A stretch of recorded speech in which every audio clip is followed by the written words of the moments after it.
Hi everyone, welcome back to my YouTube channel. I hope कि आप सब लोग बहुत अच्छे होंगे।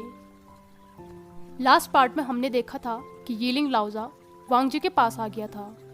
उसने वांग जी के रोप्स को खोला। इस चीज़ से वांग जी बहुत ज़्यादा डर गया था। यीलिंग लाओजा उसके पास था। उसने वांग जी के इनर रोप्स को भी खोला। अब उसकी चेस्ट बिल्कुल एक्सपोज थी। वांग जी ने अभी भी अपने ट्राउजर्स को पहने रखा था, लेकिन जिस तरीके से यीलिंग लाओजा उसे देख रहा था, उसे ऐसा लग रहा था जैसा वो पूरी तरीके से नेकेड हो।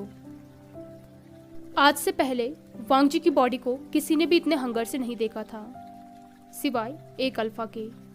न जाने क्यों, लेकिन अभी वांग जी के दिमाग में सिर्फ वेवुशियन का ख्याल चल रहा था।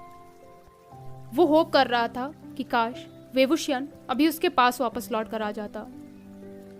यीलिंग लाओजा ने महसूस कर लिया था कि वांग जी का ध्यान कहीं और है। उसने झटके से वांग जी के ट्राउजर को निकाला। ये देखकर वांग जी बिल्कुल शॉक हो गया था। वो खुद को छुपाने की कोशिश कर रहा था। तभी यीलिंग लाओजा ने उससे कहा, तुम्हें याद है ना, तुमने मुझसे क्या प्रॉमिस किया था? इस बात पर वांग जी ने नोट किया। उसने अपने सेक्ट अपनी फैमिली को बचाने के लिए खुद को यीलिंग लाओजा को दे दिया है। यीलिंग लाओजा वांग जी को इंटेंशनली देख रहा था। वांग जी की पूरी बॉडी रेड हो गई थी। यीलिंग लाओजा ने अपनी डीप वॉइस में कहा, ब्यूटीफुल। इस पर वांग जी ने उसे कहा, शेमलेस। वो यीलिंग लाओजा से अपनी नजरें नहीं मिला रहा था। यीलिंग लाओजा उससे कहता है कि वो सिर्फ सच कह रहा है। जैसे ही वांग जी ने अपनी आंखें खोली, यीलिंग लाओजा ने बिना किसी वार्निंग के उसकी नेक पर एक किस की। वो वांग जी की नेक को लिक कर रहा था। यीलिंग लाओजा का ऐसा करते ही वांग जी के शरीर में एक अजीब सी सेंसेशन हुई। उसने अपनी आंखें बंद कर ली। यीलिंग लाओजा उसके सेंट ग्लैंड को सक कर रहा था। यीलिंग लाओजा के हाथ वांग जी की पूरी बॉडी पर घूम रहे थे। वांग जी की बॉडी भी डिफरेंटली रिएक्ट कर रही थी। वांग जी खुद को रोकना चाहता था, लेकिन यीलिंग लाओजा के टच में वो मेल्ट हो रहा था। वांग जी की बॉडी अराउज्ड हो चुकी थी और यीलिंग लाओजा उसे टीज किए जा रहा था। कुछ देर ऐसा ही करने के बाद यीलिंग लाओजा वांग जी से दूर हो गया। वो कहता है, मुझे लगता है आज रात के लिए बहुत हो गया है, तुम्हें रेस्ट कर लेना चाहिए। ये सुनकर वांग जी कंफ्यूज हो गया था। वो कहता है, आपने तो वो। इसके आगे वो कुछ भी नहीं कह पाया। उसका चेहरा पूरी तरीके से हॉट हो गया था। तभी यीलिंग लाओजा कहता है, मैंने क्या? वांग जी ने कोई भी जवाब नहीं दिया। तो यीलिंग लाओजा कहता है, अगर तुम उस चीज़ को कह नहीं सकते हो, इसका मतलब है कि तुम उसके लिए तैयार भी नहीं हो, इसलिए सो जाओ। उसने वांग जी के रोप्स को ठीक किया। वांग जी को अच्छे से कवर करने के बाद वो खड़ा हो गया। उसने थोड़ी देर वांग जी को देखा, जो पूरी तरीके से मैसी हो चुका था। उसकी आंखों में आंसू थे। थोड़ी देर देखने के बाद यीलिंग लाओजा वहां से चला गया। वांग जी थोड़ी देर वहीं पर लेटा रहा। उसके पैर बहुत वीक हो गए थे। वो खुद को सपोर्ट नहीं दे पा रहा था। थोड़ी देर ऐसे ही लेटे रहने के बाद वो खड़ा हुआ। उसने खुद को ठीक किया और बेड में जाकर सो गया। वो इस बात से अपसेट था कि उसकी बॉडी ने उसे इस तरीके से बेट्रे किया है, और ऊपर से यीलिंग लाओजा ने भी उसे फ्रस्ट्रेशन में छोड़ दिया। सुबह जब वांग जी उठा तो उसे ये कमरा बहुत खाली खाली लग रहा था। रात को जब यीलिंग लाओजा यहाँ पर था तो ऐसा नहीं था। वांग जी को अपने ही थॉट्स पर शर्म आ रही थी। तभी उसे रात की मेमोरीज याद आई। वो बहुत ज़्यादा एम्बैरेस हो गया था। वो सोच रहा था कि वो कैसे यीलिंग लाओजा से बैक कर सकता है। वो इतना शेमलेस कब से हो गया। वांग जी को खुद के एक्शंस पर बहुत गुस्सा आ रहा था। उससे बहुत ज़्यादा डिस्गस्ट भी फील हो रहा था। कल उसने अपना वर्च्यू खो दिया होता अगर वो डीमन उसे रिफ्यूज़ ना करता तो। वांग जी को खुद पर बहुत ज़्यादा शेम फील हो रहा था। आखिर उसके ओमेगा इंस्टिंक्ट्स बाहर आ ही गए थे, लेकिन वांग जी को अभी खुद को संभालना पड़ेगा। वो इस तरीके से अपने इंस्टिंक्ट्स और अपनी कॉन्शियस के बीच में लड़ नहीं सकता है। वांग जी बेड से खड़ा हुआ। वो शुक्रगुजार था इस चीज़ का कि इस पैलेस में कोई भी सर्वेंट नहीं है, क्योंकि अगर उन लोगों ने वांग जी की इस स्टेट को देखा होता तो क्या होता। वांग जी ने अपने लिए बात प्रिपेयर की और उसके बाद उसने शांति से एक बात ली। उसे पता था कि उसके रूम में कोई भी नहीं आएगा सिवाय यीलिंग लाओजा के। वांग जी सोच रहा था कि उसने अपनी सेक्ट के बारे में तो कुछ पूछा ही नहीं।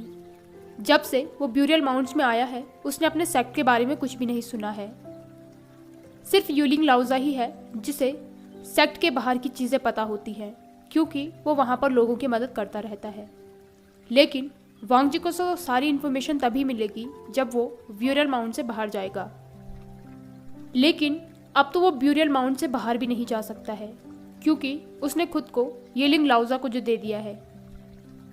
वो तो ये भी नहीं जानता कि ये मॉन्स्टर दिन के टाइम में कहाँ चला जाता है। वांग जी ने पहली बार ही उसे कल देखा था। क्या ये यीलिंग लाओजा किसी बाहरी दुनिया का है जो सिर्फ यहाँ पर सेक्रीफाइस के लिए आता है, या फिर ये ब्यूरियल माउंट में ही कहीं छुपा हुआ है। वो सोच रहा था कि वो इस बारे में वेंजिंग से पूछेगा, क्योंकि वही यहाँ के दिन भर के काम देखती है। उसे पता करना पड़ेगा कि उसके ब्रदर और अंकल कैसे हैं, क्या वो जिंदा भी हैं या फिर नहीं। वो ये भी सोच रहा था कि उसे होप नहीं खोनी चाहिए, उसे गिव अप नहीं करना चाहिए, उसे आगे बढ़ते रहना है। वांग जी पानी में बैठे बैठे यही सोच रहा था। टब का पानी ठंडा हो गया था। तब जाकर वांग जी खड़ा हुआ। वांग जी अभी भी लॉस्ट और पर्पसलेस फील कर रहा था। पहले उसकी लाइफ कल्टीवेशन, म्यूजिक और सेक्ट रूल से भरी हुई थी, लेकिन अब वो यहाँ ब्यूरियल माउंट्स में सिर्फ फार्मर्स की मदद करता है, जहाँ पर उसे कोई ऑब्जर्व भी नहीं करता। ब्यूरियल माउंट्स में तो कोई रूल भी नहीं है। वांग जी ने इतना अनसेटल्ड कभी भी फील नहीं किया, लेकिन उसे अपनी लाइफ का पर्पस ढूंढना पड़ेगा। उसने हमेशा से ये चाहा है कि वो अपनी मदर की तरह ट्रैप नहीं रहेगा, लेकिन अभी वो यहीं पर ट्रैप हो गया है। उसे अपनी फ्रीडम ढूंढनी है। ऐसा लग रहा है जैसे उसकी मदर का फेट उसे मिल गया है। जब वांग जी अपने चैम्बर से बाहर निकला तो आधा दिन हो गया था। कुछ दिन पहले हल्की हल्की बारिश हुई थी, जिसकी वजह से खेतों में काम करना आसान हो गया था। जब वांग जी विलेजर्स से मिला तो उन्होंने स्माइल के साथ उसका स्वागत किया। वो लोग अभी भी धूप में काम कर रहे थे।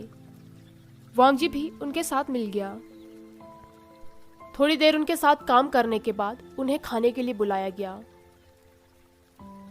आज का ब्रेकफास्ट बिल्कुल सिंपल था, जैसा कि वांग जी क्लाउड ड्रेसेस में खाता है। वांग जी ने वेजिटेबल्स खाई। उसने देखा कि टेबल पर बहुत सारे चिली ऑयल्स के जार भी हैं। वांग जी ने उन्हें इग्नोर किया। खाना खा रहे और विलेजर्स चिली ऑयल्स भी ले रहे थे। वो उसके बारे में बात भी कर रहे थे और हंस भी रहे थे। खाना खत्म करने के बाद वांग जी बाहर आया। दिन खत्म होने वाला था। तभी किसी ने पीछे से कहा, अजान, बहुत दिनों बाद दिख रहे हो। वांग जी कंफ्यूज्ड होकर पीछे मुड़ा। उस पर्सन की आवाज़ फेमिलियर थी, लेकिन वांग जी ने कभी भी नहीं सोचा था कि वो इस आदमी से दोबारा भी मिलेगा। वहां पर वेवुशियन एक बड़ी सी स्माइल के साथ खड़ा था। वांग जी ने उससे कहा, तुम?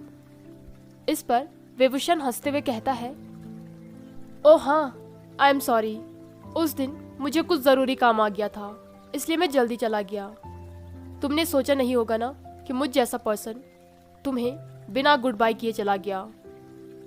वांग जी ने कुछ भी नहीं कहा, लेकिन वेवुशियन समझ गया था। तभी वेवुशियन फिर से कहता है, ठीक है, मैं समझ गया, लेकिन अब तुम्हें चिंता करने की ज़रूरत नहीं है, मैं यहीं पर हूँ। वैसे तुम्हें ये प्लेस कैसा लगा? तुम्हें यहाँ पर अच्छा लग रहा है या नहीं? वैसे भी मैंने अपने फेवरेट ओमेगा के बारे में कितने लंबे टाइम से नहीं सुना। मुझे बताओ कि तुम कैसे हो। वांग जी को खुद को संभालने में थोड़ा टाइम लगा। वो सोच रहा था कि वेवुशियन भूल गया क्या कि कितना टाइम हो गया है। शायद ये भुलक्कड़ है। वांग जी ने कहा, मैं कभी कभी यहाँ पर फार्मर्स की मदद करता हूँ, और जिस चीज़ के लिए मैं आया था यीलिंग लाओजा ने वो भी एक्सेप्ट कर ली है। वांग जी थोड़ा सैड दिख रहा था। ये देखकर वेवुशियान ने भी नोट किया। वांग जी ग्रेटफुल था कि वेवुशियान ने उससे डिटेल्स नहीं पूछी। तभी वेवुशियान कहता है, हाँ तभी तो तुम यहाँ पर हो, जब उसने तुम्हारी रिक्वेस्ट एक्सेप्ट कर ली होगी। वैसे क्या तुमने यहाँ पर हॉट स्प्रिंग देखा है? अगर नहीं तो मैं तुम्हें दिखाता हूँ। इससे पहले कि वेवुशियान कुछ और कहता, वांग जी ने कहा, वैसे तुम यहाँ पर क्या कर रहे हो? इस बात पर वेवुशियान ऑकवर्डली हंसा। वो कहता है, मैं यहाँ पर हेल्प करता हूँ। तुम्हें तो पता है मैं एक ट्रैवलर हूँ, तो मैं बाहर की चीज़ें अंदर और अंदर की चीज़ें बाहर लेके आता हूँ। कोई ज़रूरत का सामान मैं वही एक्सचेंज करता हूँ। अगर सिंपली कहूँ तो मैं ट्रेड करता हूँ। इस बात पर वांग जी ने फ्रॉन किया। वेवुशियान भी नर्वस लग रहा था, इसलिए वांग जी ने बात को आगे नहीं खींचा और उसने नोट किया। तभी वेवुशियान ने फिर से कहा, चलो मैं तुम्हें हॉट स्प्रिंग दिखाता हूँ, तुम्हें वो बहुत पसंद आएगा। वांग जी ने फार्मर्स की तरफ देखा तो उन्होंने भी नोट किया। वांग जी ब्यूरियल माउंट्स में कहीं भी नहीं घूमा था, वो सिर्फ घर के आसपास ही रहता था, क्योंकि उसे डर था कि अगर वो कहीं और जाएगा तो उसे रिसेंटफुल एनर्जी फील होगी। इसलिए वो कहीं भी नहीं गया, क्योंकि उसे एक तरीके का डर था। वेवुशियान उसे सेटलमेंट से दूर पीछे डीप फॉरेस्ट में लेकर गया, लेकिन अभी भी वांग जी को किसी भी तरीके की रिसेंटफुल एनर्जी फील नहीं हो रही थी। वांग जी सोचता है कि क्या यीलिंग लाओजा सच में इतना पावरफुल है कि उसने ब्यूरियल माउंट्स की सारी रिसेंटफुल एनर्जी को सोख लिया है। तभी वांग जी ने देखा कि वेवुशियान उससे बहुत आगे चला गया है। वो वहां से हाथ हिलाकर वांग जी को बुला रहा है। वांग जी जंगल से बाहर एक रॉकी सरफेस पर आ गया। वहां पर छोटे छोटे हॉट स्प्रिंग थे, जिसमें से सल्फर की स्मेल आ रही थी। वांग जी समझ गया था कि ये पॉन्ड्स नेचुरल हैं। वेवुशियान ने उसे बताया कि इन पॉन्ड्स का पानी गर्म इसलिए है क्योंकि इनके नीचे वल्केनोज हैं। वांग जी उन पॉन्ड्स की तरफ आगे बढ़ा। उन पॉन्ड्स को देखकर उसे अपने कोल्ड स्प्रिंग की याद आ रही थी, और इस टाइम वो अपनी फैमिली को बहुत ज़्यादा मिस करने लग गया था। वांग जी ने क्यूरियस होकर पूछा कि यहाँ पर कोई भी नहीं आता। इस पर वेवुशियान ने कहा, यहाँ का पानी थोड़ा गर्म है। वैसे ऐसा नहीं है कि यीलिंग लाओजा ने यहाँ पर आने के लिए किसी को मना किया है, लेकिन लोग खुद ही नहीं आते। मुझे लगता है शायद मैं ही एक हूँ जो यहाँ पर रेगुलरली आता है। वांग जी ने उस पानी में हाथ डाला तो वो थोड़ा हॉट था, लेकिन उसने इतना कल्टीवेशन तो किया था कि वो इस पानी के टेम्परेचर को सहन कर सके। तभी वांग जी ने वेवुशियान से पूछा कि यहाँ पर तुम्हारे अलावा कोई और कल्टीवेटर नहीं है। इस पर वेवुशियान ने कहा, तो क्या हुआ, सिर्फ अगर मैं ही यहाँ पर एक कल्टीवेटर हूँ तो? तुम्हारा कहने का क्या मतलब है आजान? वांग जी ने वेवुशियान की तरफ देखा, जो कि उस सूरज की रोशनी में बहुत ही ज़्यादा हैंडसम लग रहा था। पानी का रिफ्लेक्शन उसके चेहरे पर पड़ रहा था। उसकी लंबी लैशेस और डार्क आईज बहुत ही ज़्यादा ब्यूटीफुल लग रही थी।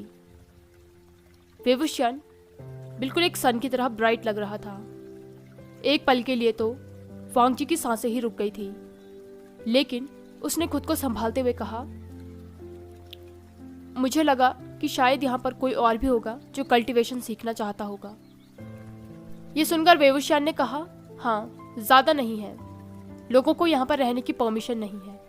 इस पर वांग जी कहता है, परमिशन नहीं है, क्यों? इस पर वेवुशियान कहता है, यहाँ पर कोई भी रिसेंटफुल कल्टीवेशन नहीं करता है। यीलिंग लाओजा कोई भी शिष्य नहीं लेता। वेंजिंग और वेनिंग कल्टीवेशन करते हैं, लेकिन वो अपनी फैमिली ट्रेडिशन का हीलिंग कल्टीवेशन करते हैं। उसने वांग जी की तरफ विंग करके कहा, यहाँ पर कोई भी ईविल कल्टीवेटर नहीं है। वांग जी ने वेवुशियान की तरफ ग्लेयर करके कहा, तो तुम्हारा मतलब है कि यीलिंग लाओजा एक कल्टीवेटर नहीं है, या फिर वो ईविल नहीं है? ये सुनकर वेवुशियान के चेहरे की हंसी गायब हो गई थी। वांग जी को थोड़ा रिग्रेट हुआ कि उसने क्यों इतने हार्श वर्ड का यूज किया, लेकिन फिर भी वेवुशियान ने खुद को संभालते हुए फिर से स्माइल की। वो कहता है, ये सब कुछ तो तुम पर डिपेंड करता है कि तुम चीज़ों को कैसे देखते हो।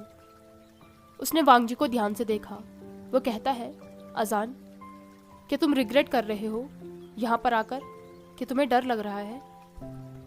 जहाँ पर वांग जी खड़ा था वहाँ से उसे वेवुशान का फेस नहीं दिख रहा था, लेकिन वेवुशान की बात सुनकर वांग जी समझ गया था कि उसकी बातों में एक हिडन क्वेश्चन भी छुपा हुआ है।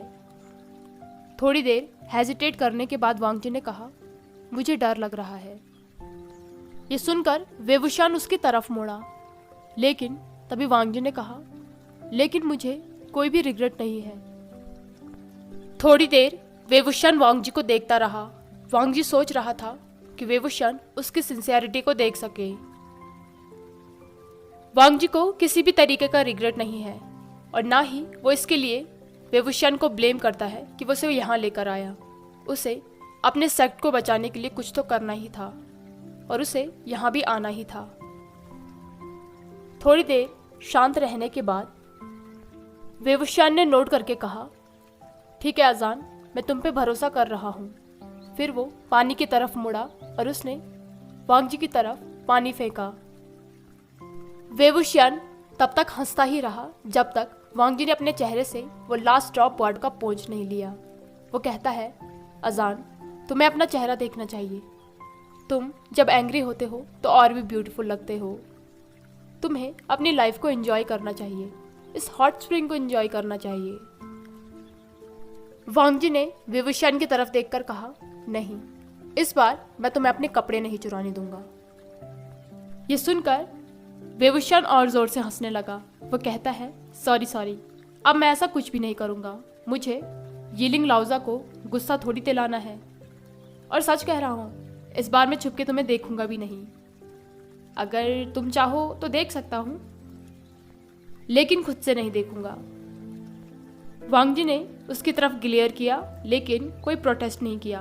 उसके बाद उसने अपने डर्टी रोब्स को उतारा और सही तरीके से फोल्ड करके उन्हें एक जगह पे रखा। उसने अपने ट्राउजर्स अभी भी पहने हुए थे। वांग जी धीरे धीरे उस हॉट स्प्रिंग में गया। वहाँ जाकर उसे बहुत ही रिलैक्सिंग फील हो रहा था। उसने एक शाय किया। तभी वेवुशान मुड़ते हुए कहता है, तुम ठीक हो? इस पर वांग जी ने नोट किया। वो गर्म पानी वांग जी की मसल्स को रिलैक्स कर रहा था। वांग जी ने कहा, तुम मुड़ सकते हो। वांग जी को महसूस हुआ कि वेवुशान धीरे धीरे उसके पास आ रहा है। तभी वेवुशान कहता है, ओ अजान, क्या तुम डर रहे थे कि मैं फिर से छुप के तुम्हें देखूंगा? वांग जी ने उसकी तरफ मुड़कर एक ग्लेयर किया। तभी वेवुशान कहता है, ओके, मैं समझ गया। वैसे क्या तुम माइंड करोगे अगर मैं भी हॉट स्प्रिंग में तुम्हारे साथ आ जाऊं? वो मैं बहुत टाइम से नहीं आया हूं। इस पर वांग जी ने नोट किया, क्योंकि आजकल वांग जी ने बहुत सारे अल्फाओं को बिना ऊपरी कपड़ों के काम करते हुए देखा था। इसके अलावा वो दोनों ही मैन हैं। ये मॉडेस्टी सिर्फ क्लाउड ड्रेसेस में चलती है, बाकी कहीं भी नहीं। वेवुशान ने अपने रोब्स को निकाला। जैसे ही वो अपने ट्राउजर्स को निकालने वाला था, वांग जी ने एक साउंड किया। ये देखकर वेवुशान हंसते हुए कहता है, ओ, तो तुम क्या चाहते हो, मैं यहाँ पर मॉडेस्ट रहूं? ठीक है, तुम्हारे लिए मैं अपने ट्राउजर्स को नहीं निकालता हूँ। वेवुशान की बातें सुनकर वांग जी ने अपनी आई रोल की। वो वेवुशान को देख रहा था जो पानी में आ गया था। वो बहुत ही ज़्यादा हैंडसम था। वांग जी उसकी मसल्स को बहुत पास से देख पा रहा था। वांग जी वेवुशान को ही घूरे जा रहा था। फिर वो दूसरी तरफ मुड़कर अपने थॉट्स को अपने दिमाग से निकालते हुए कहता है कि वो क्या सोच रहा है। तभी उसने महसूस किया कि वेवुशान उसके पास आ रहा है। वो कहता है, अजान, वैसे क्या तुमने सोचा था कि आज मैं तुम्हें ढूंढ लूंगा? मैंने तुम्हें ढूंढ लिया। क्या तुम इस बात से खुश हो? वांग जी को महसूस हो रहा था कि वेवुशान उसके बहुत पास है। उसे उसकी अल्फा सेंट महसूस हो रही थी। वांग जी ने धीरे से कहा, थैंक यू। उसने मुड़कर वेवुशान की तरफ देखा, जिसके चेहरे पर एक ब्राइट सी स्माइल थी। तभी वेवुशान ने उससे कहा, अजान, मैंने आज से पहले तुम्हारे जैसा कोई भी नहीं देखा। इस पर वांग जी ने कहा, मैंने भी। यह सुनकर वेवुशान हंसने लगा। चारों तरफ उसकी हंसी गूंज रही थी।